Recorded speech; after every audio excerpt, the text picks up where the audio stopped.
On today's story session, a tale about a greedy psychopath who uses clothing accessories to destroy the world. This is the tablecloth, the knapsack, the cannon hat, and the horn. My name is Zach Stewart, and these are the ShadowBear Story Sessions.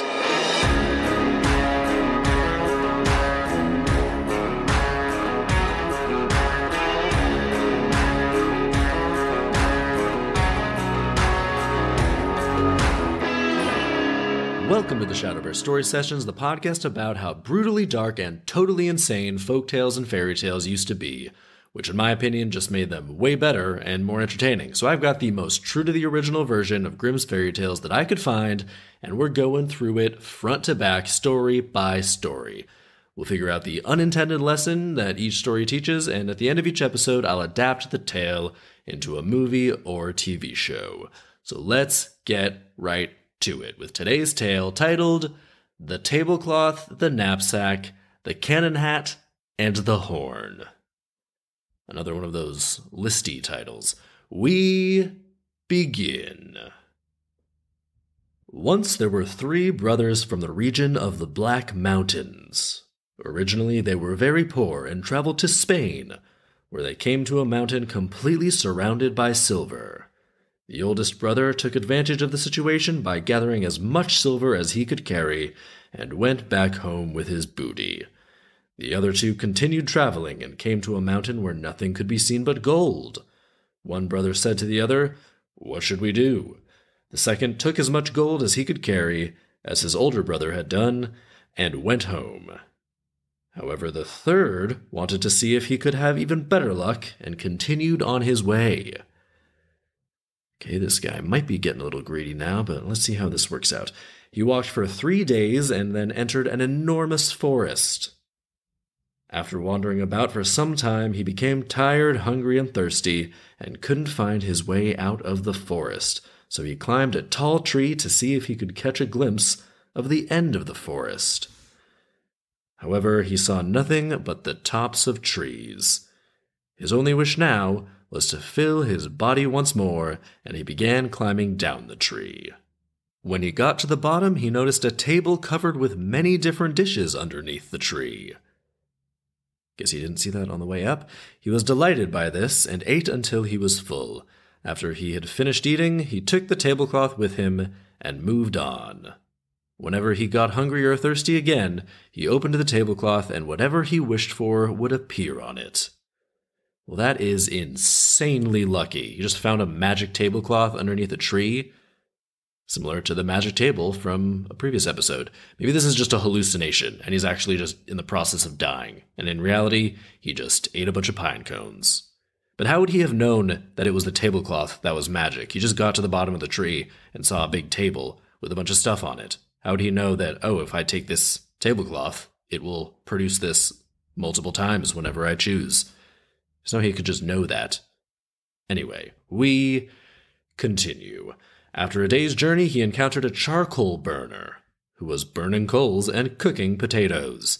The charcoal burner invited him to be his guest, but he replied, "No thanks, but I want you to be my guest." "How's that possible?" the charcoal burner asked. "You don't seem to be carrying anything with you." "That doesn't matter," he said. "Just sit down over there."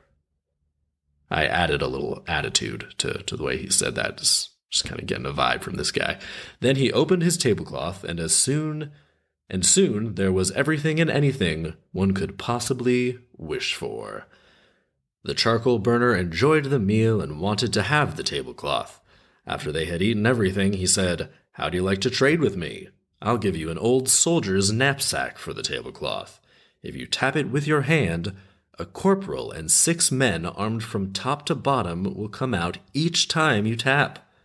They're of no help to me in the forest, but I'd certainly like the tablecloth." I feel like 6 guys, a corporal and 6 guys, they could help you do some stuff, even if it's just basic tasks. In any event, they made the trade. The charcoal burner kept the tablecloth while the man from the Black Mountains took the knapsack. However, no sooner had the man gone some distance than he tapped the knapsack and out popped the war heroes. "What does my master want?" I want you to march back and fetch my tablecloth that I left behind with the charcoal burner. Oh, shit. What an asshole. He is double-crossing this guy, this poor charcoal burner, and this guy offered to host him as a guest when he thought he was hungry and had nothing with him. Man, what a dick. This guy is super greedy. Let's see how this works out for him. So they returned to the charcoal burner and then brought back the tablecloth. Okay, so we're just going to gloss over what happened when they came back to take the tablecloth from the guy. Is the guy okay? Did they beat him up or something to take the tablecloth? I want details with this. If this were a movie, that'd be a super intense, dark scene. Man, I'm just worried about this poor charcoal burner. In the evening, he came to another charcoal burner who invited him to supper. Oh no, this guy's nice too. Just run, charcoal burner. Or better yet, just throw your smoldering charcoal in this guy's face and kill him before he takes all your shit. He had the same potatoes without grease. But the man from the Black Mountains opened his tablecloth instead and invited him to be his guest. Nobody could have wished for a better meal. When it was over, this charcoal burner also wanted to make a trade.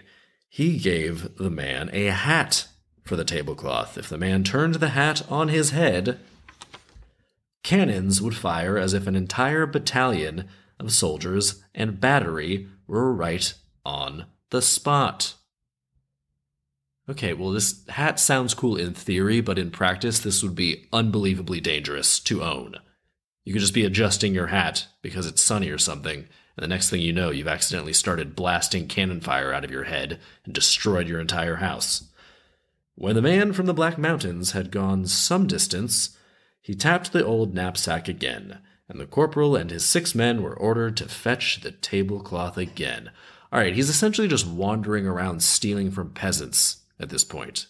These guys are just minding their own business, eating potatoes, boring potatoes with no grease or oil, so clearly things aren't going great for them, and this greedy prick shows up, takes their stuff, so they end up even worse off than before. Man. Now the man continued his journey in the same forest, and in the evening he came upon a third charcoal burner, who invited him to eat potatoes without grease, like the others. Then they negotiated, and the charcoal burner gave the man a little horn for the tablecloth. If the man blew on it, all the cities and villages, as well as the fortresses, would collapse into heaps of rubble. Why do these random forest peasants have such unbelievably destructive magical objects? Did they used to be part of some, supervillain alliance, and now they've just split up and made their own houses and decided not to use their shit anymore? I mean, if they have these capabilities, why aren't they better off? The guy with the knapsack, he should be contracting out his soldiers as, security guys or bounty hunters or something. Or even just use them to steal stuff from bad guys or something. I mean, the cannon hat guy, he is perfectly situated for a mining operation or demolition or something. And then the horn guy, yeah, he's basically just a supervillain. There aren't that many practical uses for a horn that just destroys everything. Maybe he's a nice guy, so he doesn't want to use it, in which case, good for him. But my point is, don't just sit on these objects and not use them. And that horn, I mean, that's essentially the old-timey equivalent of a nuclear bomb. You can't give that to someone, a stranger who just strolled through with a weird magic tablecloth. It shouldn't even exist, this horn. If you own that, either destroy it or bury it in cement. Or just bury it. They don't have cement back then, maybe. Just bury it. That horn is too powerful. Anyway, we continue. The charcoal burner didn't get to keep the tablecloth any longer than the other two, for the corporal and his 6 men soon came and fetched it, of course. Now, when the man from the Black Mountains had everything together, he returned home and intended to visit his brothers, who had become rich from their gold and silver. When he went to them wearing an old tattered coat, they refused to recognize him as their brother. Wait, what the fuck? His coat is old, so they refuse to acknowledge that he's their brother? Damn, the brothers are assholes too. This whole family sucks. So he immediately tapped his knapsack and had 150 men march out and give his brothers a good thrashing on their backs. The entire village came to their aid, but they could do very little in this affair. News of this soon reached the king, who sent a military squad to take the soldiers prisoner, but the man from the Black Mountains kept tapping on his knapsack and had an infantry and cavalry march out. They defeated the military squad and forced it to retreat. Man, he is escalating this quickly.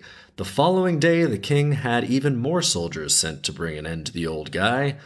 However, he kept tapping his knapsack until he had an entire army. In addition, he turned his hat a few times. The cannons fired, and the enemy was defeated and took flight. Finally, peace was made, and he was appointed viceroy and awarded the princess for his bride. However, the princess was constantly bothered by the fact that she had such an old guy for her husband. What? Is he old? It was never established that he was old. He had a bunch of brothers. If I hear about 3 brothers wandering in the forest, I don't picture them all as a bunch of old guys.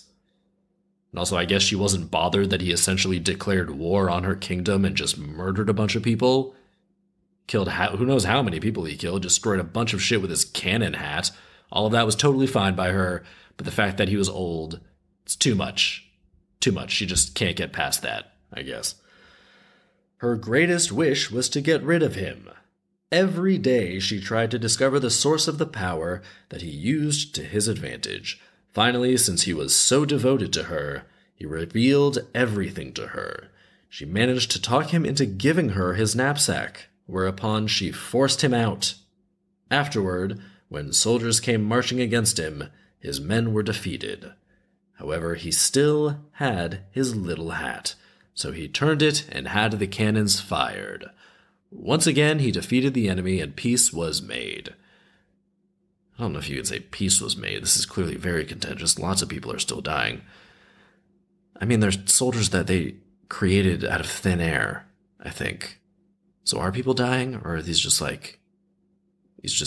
randomly created sort of golem figures? Or are they ghosts of actual, military people and soldiers from the past? There's a lot of questions here, who knows? After this, he was deceived again when the princess talked him into giving her his little hat. Okay, she already betrayed him, and they literally fought a war against each other. But they got back together after that? And even then, she convinced him to give her his hat too? Man, this is getting sad now. I mean, this guy is a horrible monster. Super greedy. But he seems to really genuinely love this woman. And now she's doing everything she can to kill him. And the only reason we're given for this is because she thinks he's old? So, she's not great herself. Every character here so far kind of sucks. And it would be one thing if the story was like, the princess never forgave the man from the Black Mountains for the death and suffering he brought to her kingdom, and she swore vengeance in the name of her people. And that would be perfectly logical reason to hate the guy. But nope, nothing noble like that. She's just like, ew, he's old. I'm gonna kill him. We continue. Now, when the enemy attacked him, he had nothing left but his little horn. So he blew it, and the villages, cities, and all the fortresses collapsed instantly into heaps of rubble. Then he alone was king, and blew his horn until he died. The end. Damn, that is bleak. That's actually a pretty powerful image, just this one guy, entirely alone, blowing his horn, exerting the one power he has, just destruction, and now just a sad, lonely king of a wasteland of rubble and corpses. And it all started because of his own greed and violence. I mean, at that point, though, when you're getting attacked, do you blow the horn? Because that is literally the nuclear option. That is like, I'm going to kill everyone. That is, we're all dying. Everyone's dying.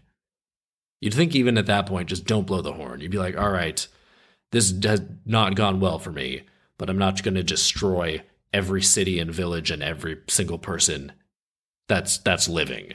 You'd think he would be, well, I guess that's the point of this. He's greedy and violent and selfish. and that's his destruction, and the destruction of everyone here. I actually really like this story. I mean, sure, it's not logically perfect plot-wise for the message it's asserting. I mean, you could make the argument that if the brothers had just accepted him when he returned, or if his wife didn't hate old people to such a murderous extent, then maybe it all would have worked out great for him, and maybe he wouldn't have gotten his comeuppance for his greed. But, those are minor plot points. I'll forgive those, because I think the message still lands really well. I'll forgive that stuff if the story and the journey are still effective. So yeah, I'm a fan of this one.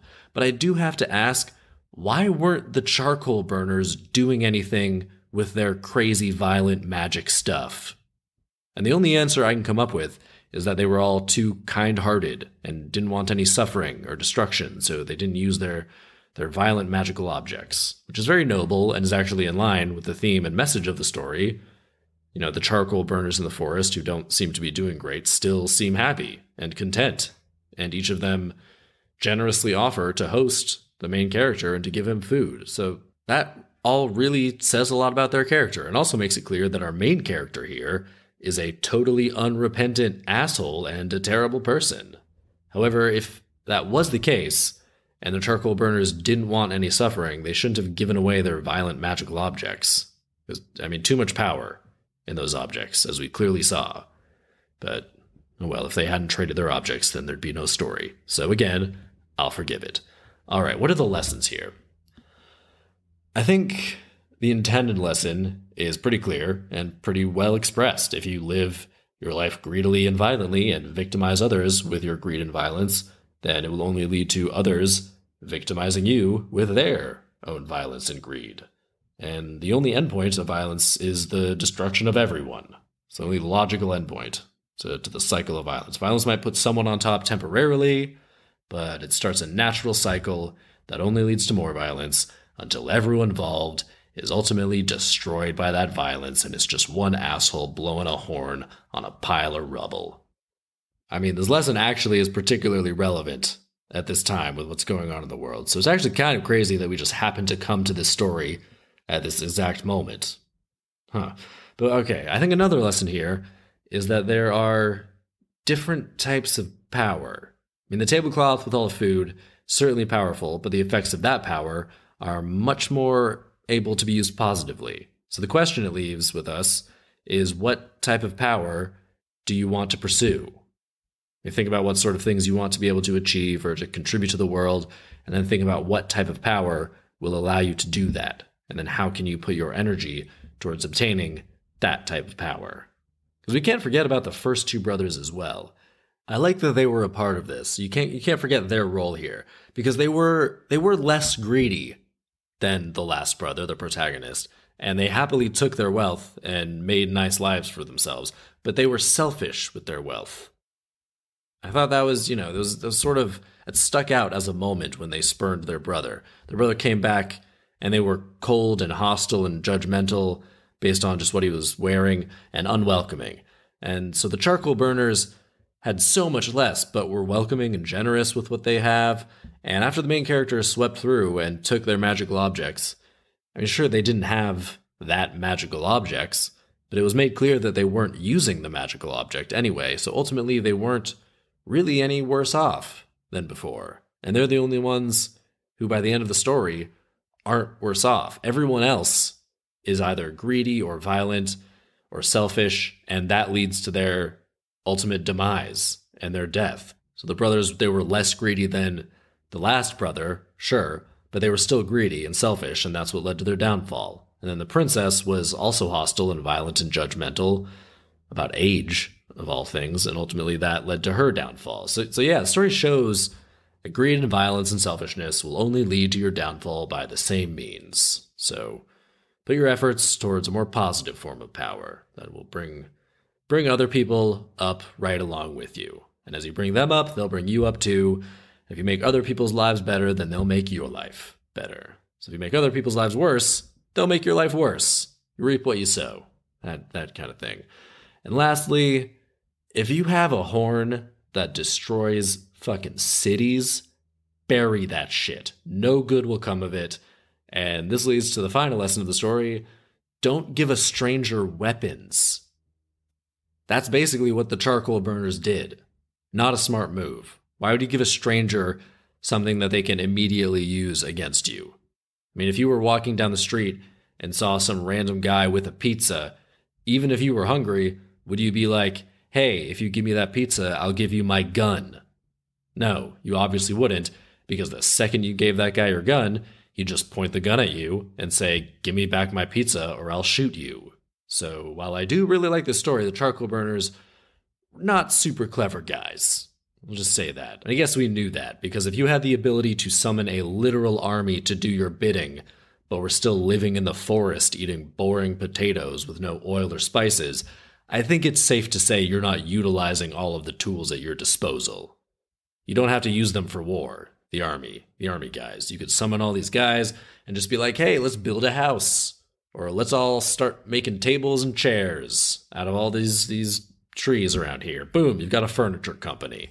Great. It's essentially free labor for whatever you want. Anyway, I love this story. Let's adapt this thing. So, we'll have it take place 1800s, Central Europe. Keep it in the time of the Brothers Grimm. We got two jaunty fellows played by Trevor Noah and Roy Wood Jr., and they're just humble traveling storytellers, and they drift from town to town, exchanging their stories for a hot meal and a place to stay for the night. And one day, while traveling through the forest, Trevor Noah finds a flute at the base of a tree. And he doesn't know how to play any instruments, but he brings the flute to his lips, and he can suddenly play the flute like a master. And the flute also somehow imbues him with super dancing skills. And so he just starts dancing and playing jazz flute like a boss. And Roy Wood Jr., he's like, hey, let me try that. And he brings the flute to his lips and he blows, but nothing happens. It doesn't work. It just sounds terrible, like a guy who doesn't know how to play the flute. And so Trevor Noah takes it, and they realize that for some reason it only works for Trevor. So they go to the next town, go straight to the town square. Trevor takes out that flute and just starts going off. And as Trevor plays and dances, Roy tells one of their grandiose stories, with Trevor playing the backing track and doing an interpretive dancing, he's dancing the story out, as Roy tells it.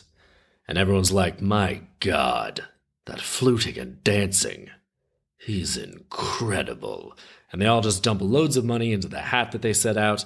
And after the performance, these four random guys come up and they're like, hey there, we're a group of dancers and acrobats, and we'd like to join you. And they're like, okay, sure, that sounds good. And the dancers are like, no, we'd like to join him. And they point to Trevor. Like, the storytelling is nice and everything, but that flute playing and dancing, it's amazing. We need to double down on that. Cut the storytelling bit. And Roy's like, we're storytellers, it's what we do, so no thanks. But Trevor says, wait, well, we should give it a shot. If it could lead to a lot of money, then why not? And Roy says, what are you talking about? You've always said that storytelling is the only thing you ever really loved. Trevor replies, I know, but let's make that money, If we get even more dancers, we could do bigger things, bigger shows. We could do well with this. But Roy says, what do you mean we? I can't dance, I can't play the flute. What am I supposed to do? Trevor says, you can be the manager. And Roy just sighs. It's like, all right, whatever. And so the next day, the dancers come with them as they go to the next town, and they put on an even bigger performance with the dancers just going off all around Trevor as he dances with that flute. And everyone in town freaks out over this show, and they make even more money. And after the show, some guy from the audience comes up, and he's like, I've been developing a type of display that I call pyrotechnics. And I think if I put on a pyrotechnics display while you guys dance and play your flute, we could make even more money. And Trevor's like, yeah, let's do it. And so a couple days later, they arrive at a big city and put on a show. Trevor's balling out on his flute. The dance team's going off. There's fire and flying sparks and fireworks popping all around him. And this city is just in awe of this incredible flute and dance-based spectacle. And it's the best show anyone has ever seen in their entire lives. And so a big outdoor theater is like, you should stay and put on your show every night, and we'll give you so much money. And Trevor says, yeah, absolutely. But Roy says, are you sure this is what you really want? And Trevor's like, yes, definitely, I love the flute now. So they start doing shows, and everyone loves it, and nobody in the city ever wants to go to any other shows, which really angers all the other theaters and performers in the town. So one day, these other performers and the owners of the other theaters, they trash Trevor's theater, and they beat up a couple of the dance team guys.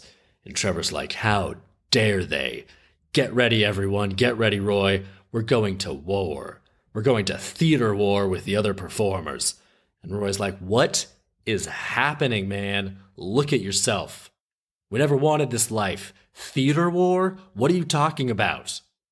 But Trevor, he's hearing none of it. And he's like, theater war, it's happening. If you don't go to war with me, then you're not really my friend. And Roy says, I'm your only friend. All these people, they only like you because you play the flute like a fucking savage. They don't even know that it's not who you really are. It's just a magic flute. But you know what? Magic flute is not a gift. It's a curse, Trevor. Life was better when we were just traveling together, making people happy with our stories. This greed has gone to your head. It's made you crazy. But Trevor's like, nope, theater war. And so then we've got a fucking awesome battle scene in this big theater with long curtains where we've got like mimes and overdramatic actors in long robes and Cirque du Soleil looking people in crazy makeup. Got some magician, just all kinds of eccentric theater weirdos, basically. And so Trevor and his dance team and the pyrotechnics guy, they come and they line up on the other side opposite all the other performers. And after some intimidating dancing and displays of theater and various flourishes from both sides, each side just runs at each other, and they just start beating the hell out of each other. And the pyrotechnics guy, then he fires like a flame ball, and it hits the curtains, and they go up in flames, and also catch some of the performers on fire too, and everyone's just like screaming, and they pour out of the theater, which continues to burn, and they stumble out onto the street, and they're all standing there watching the theater burn.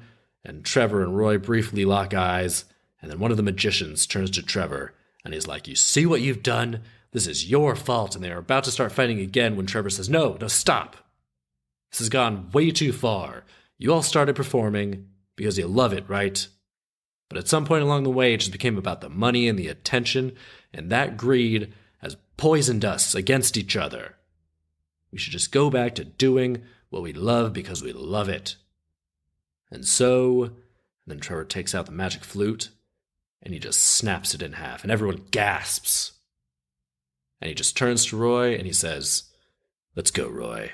And the two of them walk down the cobblestone street as the theater burns behind them. And we skip ahead to a few days later, where we see the two of them, Trevor and Roy, performing one of their favorite stories on a small street with a small audience. And we see a small child looking up at them in wonder at their tale, and we just see Trevor and Roy briefly lock eyes with a knowing look, and we know they're free of greed and back to doing what they love. The end.